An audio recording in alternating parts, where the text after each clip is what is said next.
मैं शशिकला उपाध्याय, गुड़िया तिवारी मधुर लोकगीत के चैनल तिवारी के मधुर लोकगीत उनके चैनल पे स्वागत करती हूँ। ये दीदी बहुत अच्छा गाना गाती हैं और बहुत दूर से आई हैं कुछ उम्मीदें लेकर। इससे मेरा बार बार यही रिक्वेस्ट है कि आप लोग इनके चैनल पे जाइए और इनको ज़्यादा से ज़्यादा प्यार दिला दीजिए और इनका गाना देखिए, बहुत अच्छा गाना गाती हैं।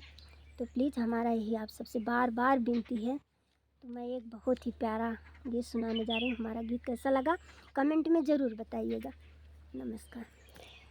मना करला नहीं खाई बनाई जुआ जरल बढर दिन से। मना करला नहीं खाई बनाई जुआ जरल बढर दिन से।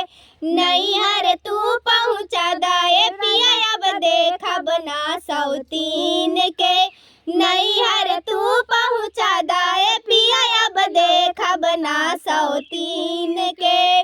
तोहार नाटक देखत बानी राजा जी काई दिन से। तोहार नाटक देखत बानी राजा जी काई दिन से। नैहर तू पहुँचा दाए पिया अब देखा बना सौतीन के। नैहर तू पहुँचा दाए पिया अब देखा बना सौतीन के। खालिब जहार अलग गालब फांसी हम हो। खालिब जहार अलग गालब फांसी हम हो। तोहरा के खुशी मिली सुबह और शाम हो।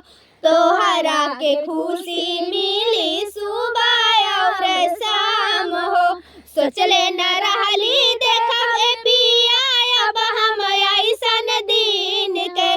सोचले न रहली देखब पिया अब हम ऐसन दिन के।